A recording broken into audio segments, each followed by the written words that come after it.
So hello friends, welcome back to the real talk. और भाई आज आपका भाई फिर दोबारा आ गया एक और शानदार टॉपिक के साथ।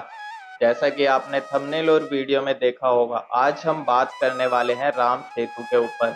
अब राम सेतु की बात इसलिए आई क्योंकि काफी मेरे भाइयों के और दोस्तों के दिल में ये सवाल रहता है कि आखिरकार राम सेतु बना कैसे।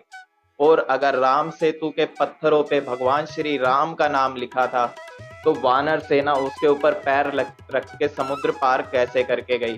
तो आज इन्हीं सब टॉपिक्स के ऊपर हम यहाँ पे इस वीडियो में बात करने वाले हैं और आपके सारे सवालों का जवाब आज इस वीडियो में मिलने वाला है।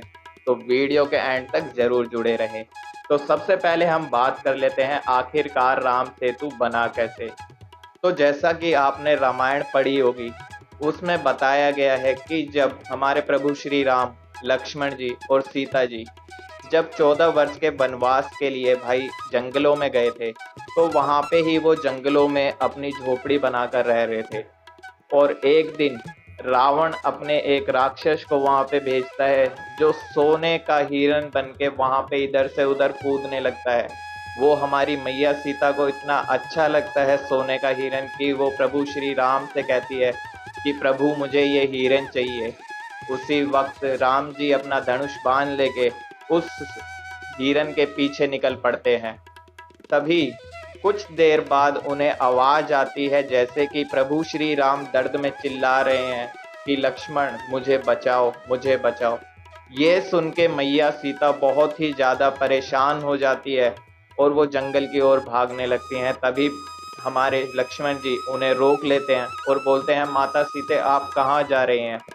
तभी सीता मैया लक्ष्मण जी से कहती है कि आपके जो भाई हैं वो दर्द में चिल्ला रहे हैं, उनकी आवाज आ रही है, वो हिरन लेने गए थे मेरे लिए।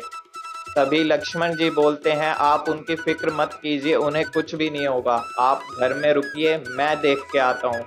तभी लक्ष्मण जी लक्ष्मण रेखा खींच के और राम जी को देखने निकल पड़ते हैं। तभी रावण एक साधु का रूप लेके आता है मैया सीता को हरने के लिए। लेकिन जब वो देखता है कि वो लक्ष्मण रेखा पार नहीं कर पा रहा है, तो वो बाहर से ही चिल्लाने लगता है, भिक्षाम देही, भिक्षाम देही। तब माता सीता आती हैं और उन्हें आटा देने के लिए हाथ आगे बढ़ाती हैं। लेकिन रावण को पता था, अगर उसने लक्ष्मण रेखा पे पैर रखा तो उसके लिए अच्छा नहीं होगा।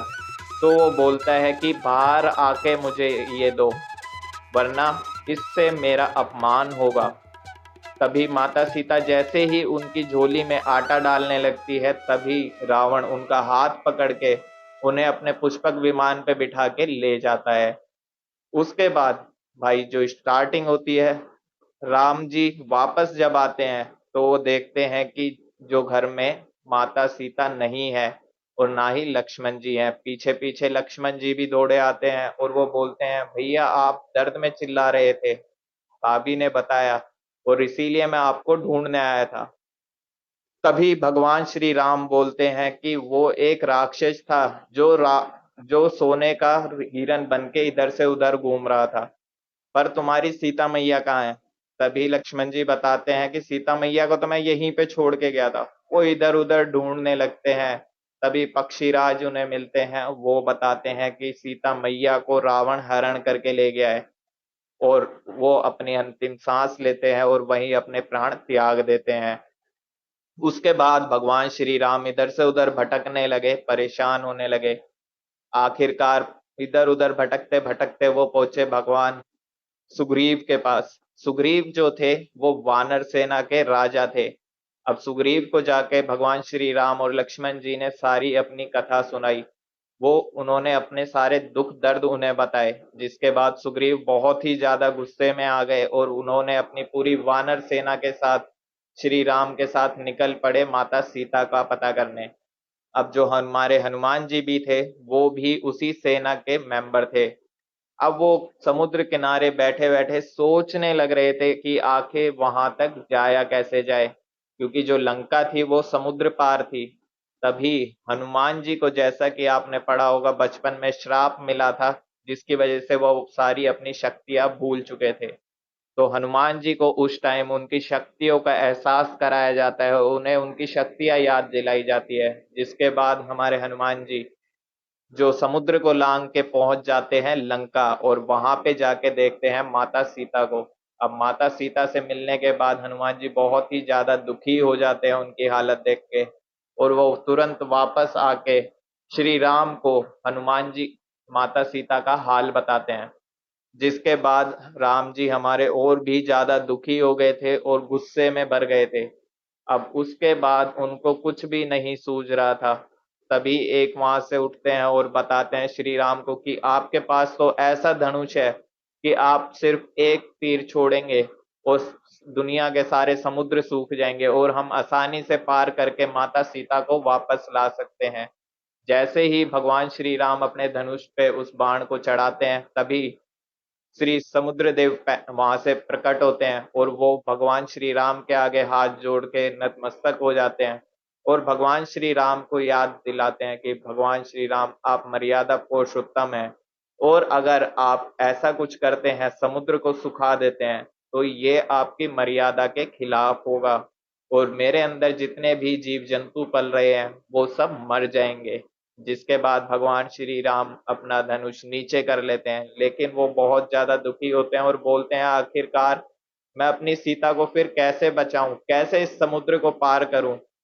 तो उन्हें बताया जाता है कि आप समुद्र के ऊपर से पुल बना के आप लंका तक जाइए और माता सीता को लेके आ जाइए।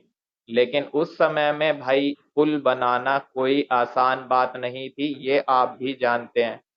वहीं पे उस सेना के अंदर दो वानर थे, नल और नील। इनके साथ भी दो कथाएं जुड़ी हुई हैं। कि एक कथा तो ये है कि जो नल और नील थे, ये बचपन में बहुत ही ज्यादा उपद्रवी थे, जिसकी वजह से जो साधुओं ने इन्हें श्राप दिया था कि अगर तुम पानी में कुछ भी डालते हो तो वो डूबेगा नहीं, क्योंकि ये जो थे ये पानी में उन साधुओं के कमंडल फेंक दिया करते थे। जैसे ही इन्हें ये श्राप मिला, ये यहाँ से भागे, और कहीं ना कहीं वो श्राप यहाँ पे उनके लिए वरदान साबित हुआ। उन्होंने उन पत्थरों को उठा के जैसे ही पानी में फेंका, वो पत्थर तैरने लगे, जिसके बाद सब लोगों में एक उम्मीद जागी कि हाँ, हम इनको पार करके जा सकते हैं। और इसके बारे में समुद्र देवता ने ही सबको बताया कि नल और नील ही एक ऐसे है यहाँ पे जो इसको संभव कर सकते हैं, इसके ऊपर पुल बना के जा सकते हैं। अब वहां पे उन्होंने पत्थर फेंकने चालू करे, सब लोग उन्हें पत्थर ला ला के दे रहे थे और वो अपने हाथों से पत्थरों को समुद्र में फेंक रहे थे, जिससे एक लंबी कतार पत्थरों की बनती चली गई। यहीं इसके अंदर अब दूसरी स्टोरी ये भी जुड़ी हुई है लोगों के दिल में कि पत्थरों पे भगवान श्री राम का नाम लिखा गया, जिसके बाद पत्थर तैरने लगे। तो जैसा कि मैंने ढूंढा, भाई भगवान श्री राम का नाम पत्थरों पे नहीं लिखा गया था, वो भगवान श्री राम के नाम का जाप करते हुए उन पत्थरों को फेंक रहे थे, क्योंकि हमारे श्री राम का नाम ही एक मंत्र है, जो सबसे शक्तिशाली मंत्र माना गया है। तो वो भगवान श्री राम का नाम लेते हुए उन पत्थरों को वहां पे समुद्र में फेंक रहे थे, और नल और नील अपने हाथों से उन पत्थरों को फेंक रहे थे, जिसकी वजह से उनको मिले श्राप की वजह से वो पत्थर डूब नहीं रहे थे, बल्कि ऊपर पानी के ऊपर ही तैरने लग रहे थे। तो यहाँ पे मेरे को उम्मीद है कि आपके सवालों के जवाब आपको मिल गए होंगे कि किस तरह से राम सेतु बना, और अगर राम सेतु पे भगवान श्री राम का नाम था तो उन पे पैर कैसे रखे। तो इससे ये साफ हो जाता है कि पत्थरों पे भगवान श्री राम का नाम नहीं लिखा गया था। जो नल और नील हैं, उनके श्राप की वजह से वो पत्थर पानी के ऊपर तैर रहे थे। अब इस चीज के लिए भाई मैं कोई पूरा अपनी तरफ से वो नहीं देता हूं कि सच में यही था, क्योंकि जितना भी मैंने ढूंढा पढ़ा, उसके अकॉर्डिंग ही मैं आपको सारी चीजें यहाँ पे बता रहा हूँ। तो उम्मीद करता हूँ आपके सवालों के जवाब इस वीडियो से आपको मिल गए होंगे। तो नेक्स्ट टॉपिक में फिर दोबारा मिलेंगे एक और वीडियो के साथ। तब तक के लिए बाय। जय श्री श्याम, जय श्री राम।